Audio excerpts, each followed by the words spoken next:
शमूएल की पहली पुस्तक 7वां अध्याय उसके 1 और 2 वचन को मिलकर हम सब एक साथ पढ़ेंगे।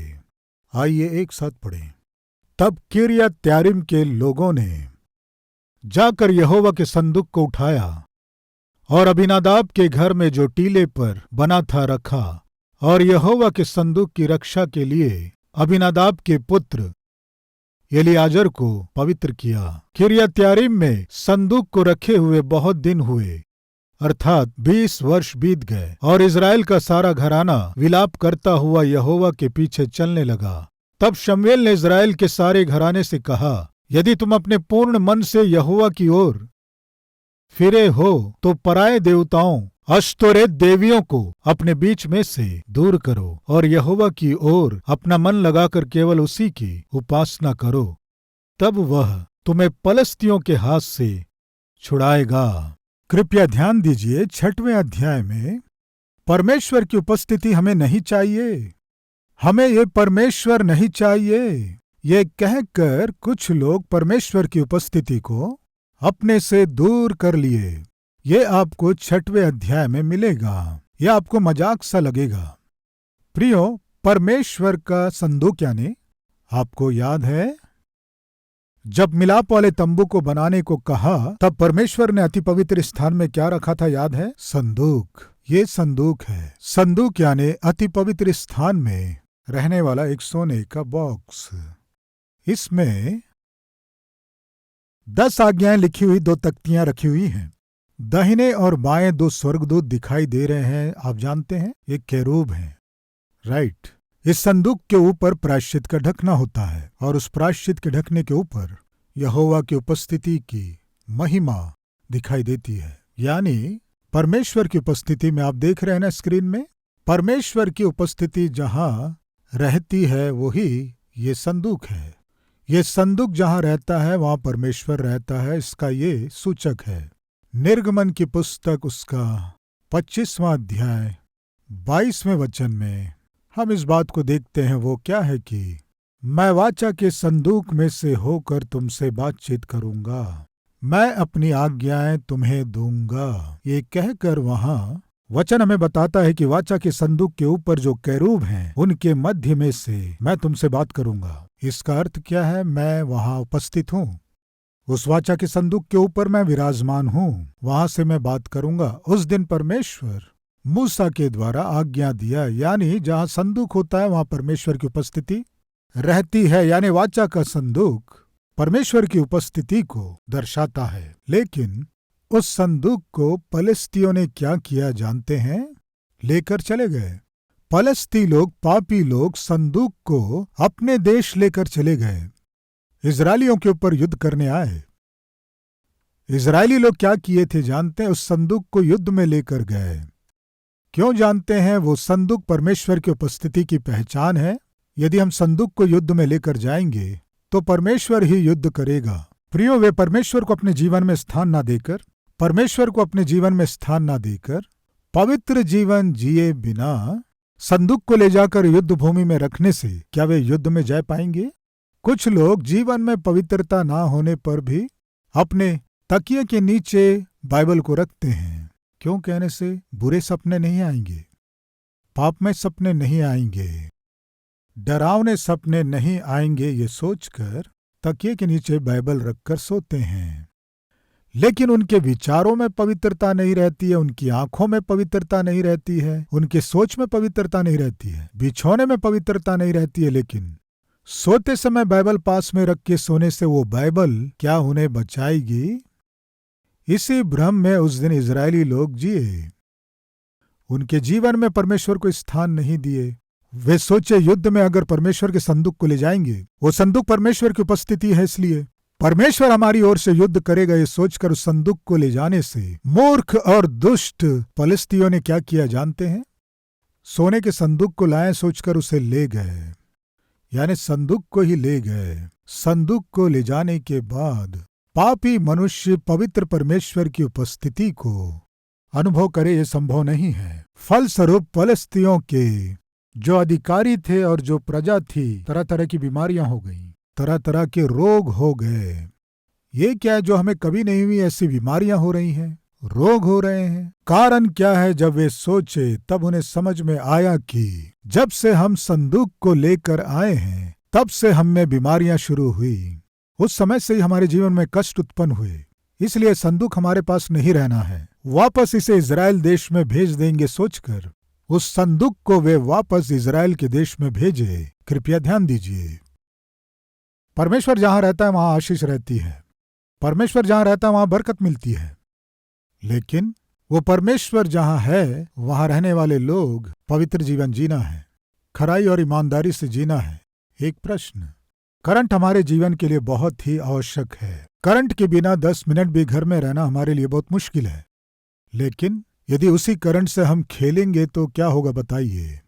जान चली जाएगी। करंट बहुत आवश्यक है, उसके बिना जीना हमारे लिए बहुत मुश्किल है। अगर उसी करंट के साथ हम खेलेंगे, उसे सही रूप से इस्तेमाल नहीं करेंगे तो जान चली जाएगी। बहुत से लोग करंट शॉक लग के मर गए। बहुत से लोग करंट शॉक लगकर मर गए। इसलिए हम करंट को घर में नहीं रखेंगे क्या? निश्चय हमारे घरों में करंट रहता है, उचित सावधानियां लेते हैं। कृपया ध्यान दीजिए, परमेश्वर हमारे साथ होने से आशीष मिलेगी, बहुत सी बरकतें मिलेंगी। लेकिन वही परमेश्वर हमारे घर में है तो हमें सावधानी से रहना है। हमारे सोच हो सकते हैं, हमारे जीवन का तरीका हो सकता है, हमारे प्राण आत्मा देह हो सकते हैं, हमारा परिवार हो सकता है, हम जो सुन रहे हैं, हम जो देख रहे हैं, जो खा रहे हैं, ये सब हो सकता है।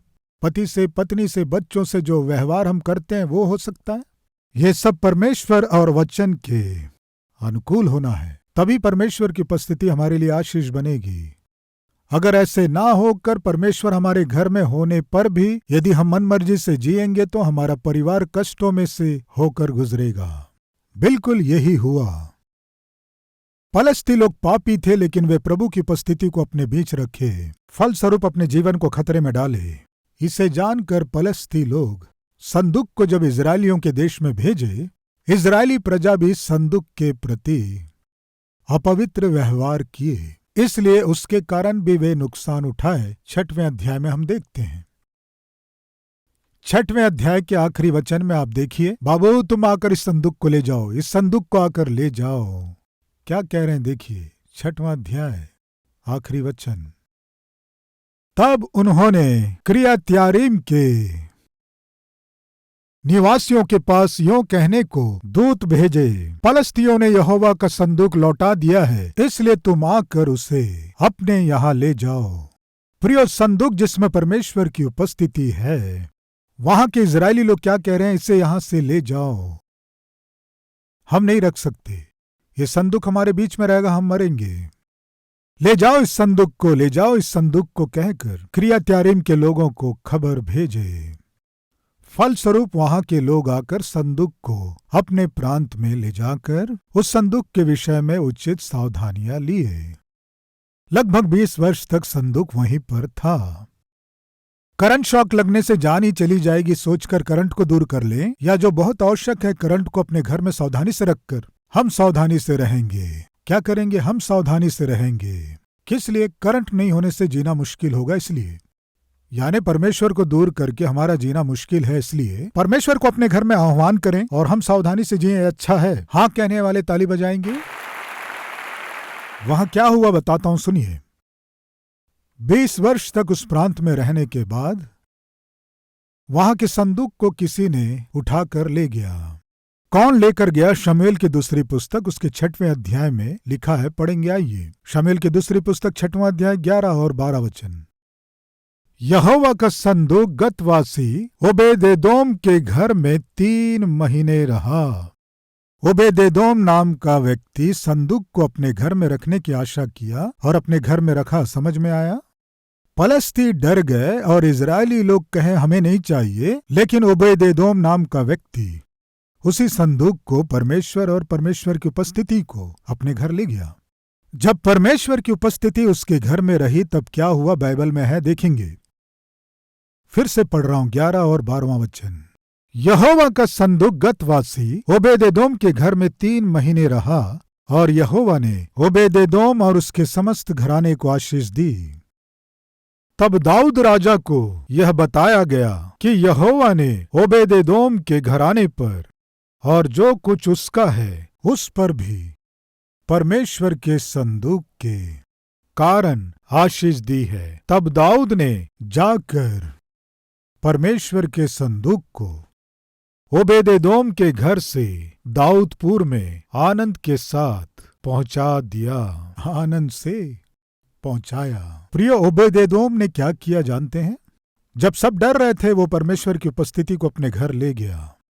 जब उसने आशा किया कि प्रभु की उपस्थिति हमारे घर में रहना है, प्रभु का संदूक मेरे घर में रहना है, उसका वचन मेरे घर में रहना है, इस तरह आशा करके परमेश्वर को अपने घर जब ले गया, ओबेदेदोम बहुत आशीषित हुआ।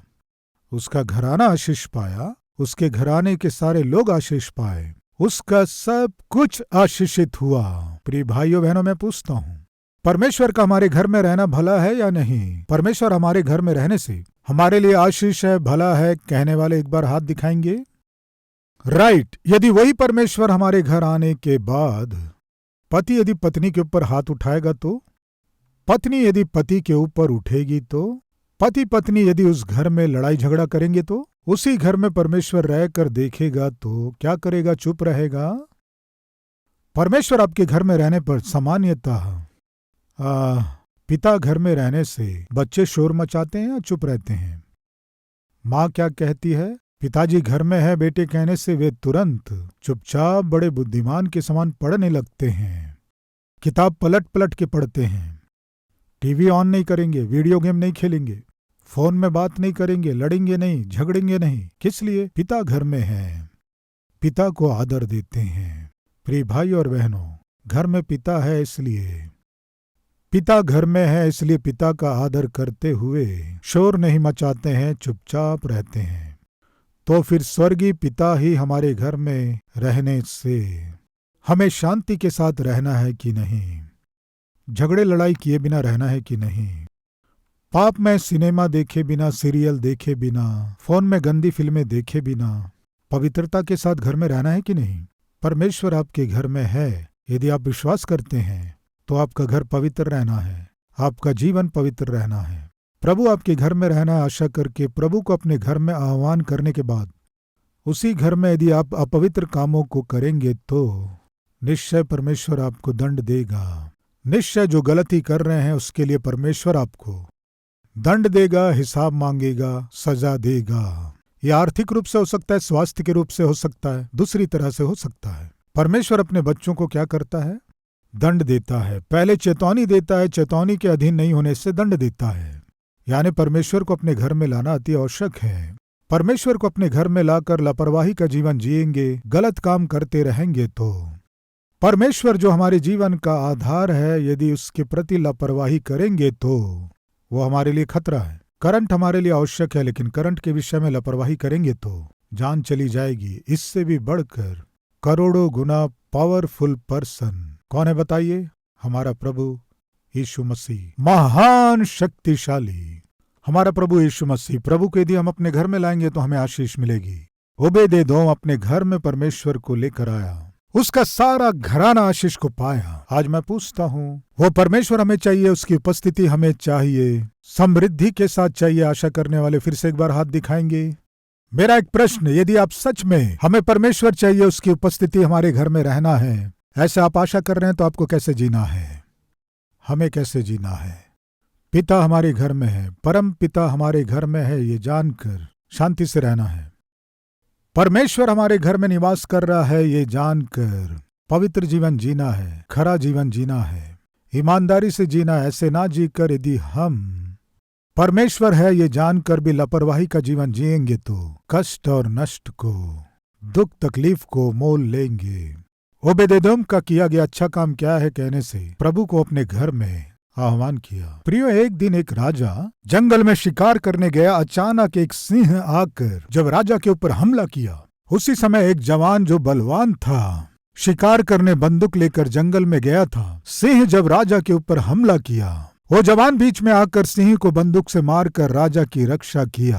राजा बहुत खुश होकर, अरे बाबू तुम कौन हो, समय पे आकर मेरी रक्षा किए, तुम्हारी कोई आवश्यकता है तो बताओ, मैं तुम्हारी इच्छा पूरी करूंगा, कहने से तब उस लड़के ने कहा, राजा मेरी कोई इच्छा नहीं है, लेकिन आप एक दिन मेरे घर भोजन के लिए आइए। आप जब भी आएंगे चलेगा राजा। निश्चय मैं तुम्हारे यहाँ भोजन के लिए आऊंगा। पास ही मंत्री था तो मंत्री, भोजन के सारे इंतजाम करो कहने से मंत्री ये लड़का कहाँ रहता है पता लगाने के लिए गया। देखा तो वो छोटे से झोपड़ी में रहता था। राजा इस झोपड़ी में आकर क्या भोजन करेगा उसने सोचा। उस झोपड़ी तक जाने के लिए रास्ता भी ठीक नहीं था, इसलिए मंत्री क्या किया कि रथ भी आने के लिए रास्ता ठीक नहीं है सोचकर मंत्री ने एक अच्छा रोड बनवाया। इस झोपड़ी में राजा आकर क्या भोजन करेगा सोचकर एक बंगला बनवाया। अंदर राजा नीचे कैसे बैठेगा सोचकर एक सुंदर एक डाइनिंग टेबल लगवाया। भोजन करने के बाद राजा की एक आदत है वन में विश्राम करना। इस लड़के का छोटा सा ही स्थान था। बड़ा सा एक बंगला बनवाया और पीछे एक अच्छा बगीचा बनवाया। ये सब बनवाने के बाद राजा के लिए स्वादिष्ट भोजन ये क्या बनाएगा। राजा क्या खाता इसे क्या पता। या तो राजा की पत्नी जानती है या उसकी बेटी जानती है। राजा की पत्नी को यहाँ लाकर कैसे भोजन बनाएगा सोचकर राजकुमारी ही आकर यहाँ भोजन बनाएगी तो अच्छा होगा। ये सब सोचने के बाद मंत्री जाकर राजा से कहा, वो क्या है कि राजा आपके राज्य पर शासन करने के लिए एक बुद्धिमान लड़का चाहिए, आप मांग रहे थे ना, मुझे मिल गया। राजा कहा, वो कौन है मंत्री कहने से राजा वही लड़का है जो आपकी जान को बचाया। वही लड़का राजा बनने के योग्य है कहा। तब राजा ने पूछा, तुम कैसे कह सकते हो। आपको भोजन में बुलाने से आप सोचे केवल भोजन ही तो है। राजा वो बुद्धिमान है, उसके गांव में रास्ता नहीं है, घर बहुत छोटा है, उसके पास जगह नहीं है, भोजन बनाने के लिए पत्नी नहीं है। जब आपको भोजन के लिए वो बुलाया, मुझे सारा प्रबंध करने के लिए बोले, अभी आपके लिए भोजन बनाना है तो या तो रानी आना है या आपकी बेटी आना है। उसकी पत्नी बने बिना आपकी बेटी उसके घर में जाकर खाना कैसे बनाएगी। इसलिए राजा वो बहुत बुद्धिमान है। राजा वो देश पर शासन करने के लिए योग्य है। राजा उसे अपना दामाद बना लीजिए, अपनी बेटी देकर शादी करा दीजिए, इस राज्य का उसे राजकुमार बना दीजिए, अच्छा रहेगा। तब राजा सोचा, अरे ये तो बहुत बुद्धिमान है। प्रिय वो क्या किया कि राजा आपका सोना नहीं चाहिए, चांदी नहीं चाहिए, कुछ भी नहीं चाहिए, आप मेरे घर आ जाओ काफी है। प्रिय परमेश्वर आपके घर आए काफी है। आज मुझको और आपको सोना चांदी नहीं चाहिए, पढ़ाई लिखाई नहीं चाहिए, धन संपत्ति नहीं चाहिए। इन सब का जो आधार है वो परमेश्वर ही आपके घर आने से सारी आशीषें परमेश्वर के साथ आपके घर आ जाएंगे। मैं पूछता हूं, आज सारी आशीषों का जो आधार है उस परमेश्वर को आपके घर बुलाकर सारी आशीषों को पाना चाहते हैं क्या। उस दिन वो लड़का यही किया। राजा से कोई इनाम लेने से अच्छा है कि राजा को अपने घर बुलाऊंगा तो सारी आशीषें मुझे मिल जाएंगी। कैसा इनाम पाया जानते हैं। देश पर शासन करने वाला इनाम राजा को अपने घर में बुलाने के द्वारा पाया। प्रिय भाइयों और बहनों, मेरे और आपका परमेश्वर अद्भुत परमेश्वर है, सारी सृष्टि पर शासन करने वाला महान सम्राट है। उस परमेश्वर को यदि आप अपने घर में बुलाएंगे तो कितना अच्छा होगा। आपने हाथ दिखाया था वो परमेश्वर हमें चाहिए, वो परमेश्वर हमारे घर आना है। वो परमेश्वर आपके घर आना चाहता है, लेकिन सुनिए, वो परमेश्वर आकर आपके घर में रहना है तो आपको निश्चय वो परमेश्वर शांति से रह सके, आपको पवित्र जीवन जीना है। अगर आप पवित्र जीवन नहीं जिएंगे, वो परमेश्वर आपके घर में है ये जानकर भी आप अपनी मन मर्जी से जिएंगे तो उसकी कीमत आपको निश्चय चुकाना पड़ेगा। दूसरा, इजरायली प्रजा के लोग 20 वर्षों से संदूक यानी जो परमेश्वर की उपस्थिति थी उसे खो दिए। उन्हें समझ में आ गया कि हमारे जीवन ऐसे क्यों हुए। इसका कारण क्या है कि हमारे जीवन का जो आधार है उस परमेश्वर की उपस्थिति को हम खो दिए। हमें नहीं चाहिए कहकर हम परमेश्वर की उपस्थिति को खो दिए। इसलिए परमेश्वर की उपस्थिति हमारी आवश्यकता है, अति आवश्यक है। ये सोचकर परमेश्वर की उपस्थिति के बिना जीना कितना मुश्किल है, कितना अस्त व्यस्त है, कितना खतरा है, वे जान गए, इसलिए रोना शुरू किए। पढ़ेंगे, आइए 7वें अध्याय में हम उसे देखते हैं। शमूएल की पहली पुस्तक 7वें अध्याय में अभी वे रो रहे हैं। क्यों रो रहे हैं, दूसरे वचन में हम देखते हैं। किर्यत्यारीम में संदूक को रखे हुए बहुत दिन हुए, अर्थात 20 वर्ष बीत गए, और इजराइल का सारा घराना विलाप करता हुआ यहोवा के पीछे चलने लगा। सारे इजरायलियों को क्या मालूम चला कि हम प्रभु की उपस्थिति को खो दिए। प्रभु की उपस्थिति से हम दूर हो गए, हम क्या लाभ कमाए। प्रभु की उपस्थिति को खोकर हम अपने जीवन में कुछ हासिल नहीं कर पाए। प्रिय भाइयों बहनों सुनिए, परमेश्वर की उपस्थिति को खोकर कोई कुछ हासिल किया क्या? कुछ हासिल नहीं किए। फलस्ती लोग बार बार आकर इजरायलियों के ऊपर आक्रमण करते थे। उतना ही नहीं, इन इजरायलियों के ऊपर आक्रमण करके उन्हें अपना गुलाम बना लेते थे। और उसी समय इजरायली लोग बार बार परमेश्वर को छोड़ देते थे, बार बार अपने पापों को दोहराकर परमेश्वर को क्रोध दिलाया करते थे। फलस्वरूप परमेश्वर उन्हें दंड देता आया। इस विषय को हम न्यायियों की पुस्तक 3 अध्याय में देखते हैं। प्रिय, अपने बाइबल में देखिए, न्यायियों की पुस्तक 3 अध्याय में सबसे पहले पढ़ रहा हूं 7वां वचन। इस प्रकार इजरायलियों ने यहोवा की दृष्टि में बुरा किया और अपने परमेश्वर यहोवा को भूलकर बाल नामक देवताओं और अशोरा नामक देवियों की उपासना करने लगे। तब यहोवा का क्रोध इजरायलियों पर भड़का और उसने उनको दूसरे राजा के अधीन कर दिया। इस तरह जब गुलाम होने के लिए अधीन कर दिया तो कितने वर्ष तक किया? 8वां वचन, आखिरी लाइन देखिए। इजरायली लोग 8 वर्ष तक गुलाम होकर रहे। 8 वर्ष तक शत्रुओं के गुलामी में क्यों रहे? इसका कारण क्या है कि इजरायली लोग परमेश्वर की दृष्टि में पाप करते रहे, इसलिए उन्हें शत्रु के हाथ में सौंप दिया। वो शत्रु इन्हें बंधक बनाकर उन्हें दुख दिया। तब वे सब रोए और विलाप किए। उसके बाद क्या है देखेंगे, ये लोग क्या किए। 9वां वचन, तब इजरायलियों ने यहोवा की दुहाई दी और उसने इजरायलियों के छुटकारे के लिए कालेब के छोटे भाई उतनेल नामक कनीज के पुत्र को ठहराया। प्रभु, इस गुलामी को हम सह नहीं पा रहे हैं, दया करके हमें छुड़ाइए। विनती करने से प्रभु दया करके उतनेल नाम के न्यायी को उन्हें छुड़ाने के लिए भेजा। अभी वे आजाद हो गए, स्वतंत्र जीवन जी रहे थे। फिर शांति को पाने के बाद पवित्र जीवन जीना चाहिए था ना। जैसे कुत्ते की दुम टेढ़ी रहती है, फिर से वे लोग क्या किए, कुछ समय तक ठीक रहे, फिर से पाप करना शुरू किए। उसके बाद क्या हुआ देखेंगे, आइए। 12वां वचन, तब इजरायलियों ने फिर यहोवा की दृष्टि में बुरा किया और यहोवा ने मोआब के राजा एग्लोन को इजराइल पर प्रबल किया, क्योंकि उन्होंने यहोवा की दृष्टि में बुरा किया था। कितने वर्ष के लिए? 18 वर्ष। 18 वर्ष इजरायली प्रजा मोआब राजा के गुलामी में रहे। पहले कितने वर्ष? 8 वर्ष। अभी कितने वर्ष? 18 वर्ष। उसके बाद 13वें अध्याय में देखेंगे वहां क्या हुआ। 13वां अध्याय 1 वचन, इजरायलियों ने फिर यहोवा की दृष्टि में बुरा किया, इसलिए यहोवा ने उनको फलस्तियों के वश में 40 वर्ष के लिए रखा। फलस्ती बहुत बहुत बहुत दुष्ट हैं। उनके हाथ में कोई मनुष्य लग गया तो उनका बुरा हाल कर देते हैं।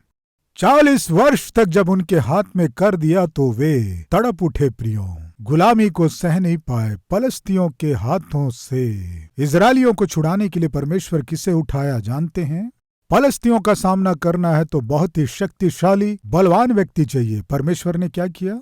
शिमशोन को विशेषता दिया, उसे बहुत बलवान किया। गधे के जबड़े की हड्डी को लेकर 1000 फलस्तियों को मार दे, ऐसा बल शिमशोन में था। शिमशोन को परमेश्वर इतना बल क्यों दिया? कारण जानते हैं?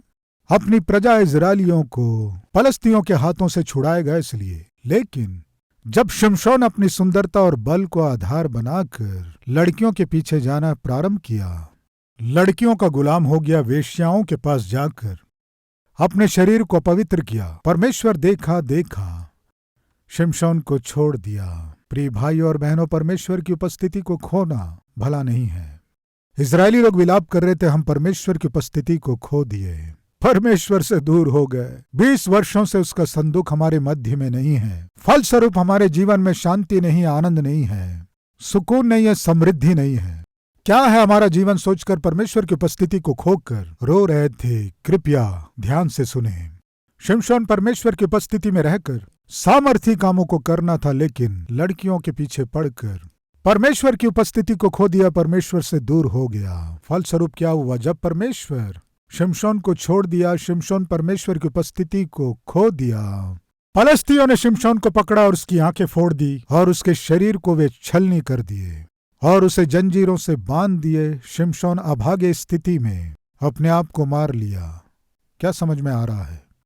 परमेश्वर की उपस्थिति रहते तक शिमशोन को कोई छू नहीं सका, शिमशोन से कोई टक्कर नहीं ले सका। लेकिन जैसे ही शिमशोन के पापों को देखकर अब मुझसे नहीं होगा सोचकर परमेश्वर ने जब उसे छोड़ दिया, शिमशोन अभागा हो गया, अकेला हो गया।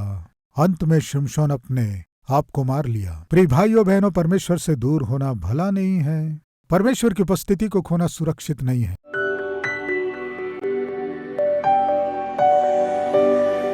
महान पवित्र प्रेमी परमेश्वर पिता, इस संसार में आपकी उपस्थिति के बिना पिता हम एक कदम भी आगे नहीं जा सकते। और उसी समय परमेश्वर पिता, जब आप हमारे संग रहते हैं, हम अपने मन मर्जी से जिएंगे और अपने जीवन में संसार के लिए, संसार के पापमय कामों के लिए स्थान देंगे। तो पिता, आप देख रहे हैं, ये डर भी ना होकर, निर्भय होकर यदि हम पाप करेंगे तो निश्चय आपके मन में चोट पहुंचेगी और उसके बाद निश्चय हमें सुधारने के लिए आप हमें दंड देंगे। वो दंड किसी भी ओर से आ सकता है, बीमारी के रूप में आ सकता है और संकट के रूप में आ सकता है, आर्थिक संकट के रूप में आ सकता है या किसी और प्रकार से आ सकता है।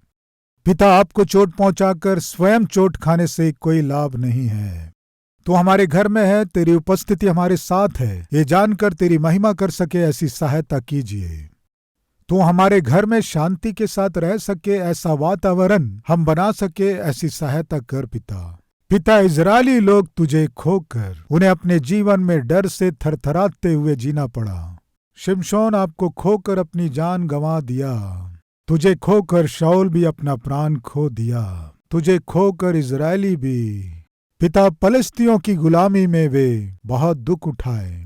तेरे बिना जीना संभव नहीं है। अगर जीने की कोशिश करने से भी उसमें ना शांति रहेगी ना आनंद रहेगा। पिता, आज तेरे वचन के द्वारा सत्य को जानते हुए तुझे हमारे जीवनों में, परिवारों में पूरे मन से आह्वान कर रहे हैं। पिता, हमारे लिए तूने जो आशीषों को रखा है उसे हम अनुभव कर सकें। हम में जो पाप है उसे दूर कर पिता, हर गंदी आदत को दूर कर, हर एक अपवित्रता को निकाल। पवित्र जीवन मुझे और हम सबको देकर अब से पवित्र जीवन जीते हुए हर एक आशीष को अनुभव कर सकें। महान अनुग्रह हम पर कीजिए, यीशु के नाम से मांगते हैं पिता, आमीन। हमारा पता Calvary, post box number 30, Kukatpally, Hyderabad 72।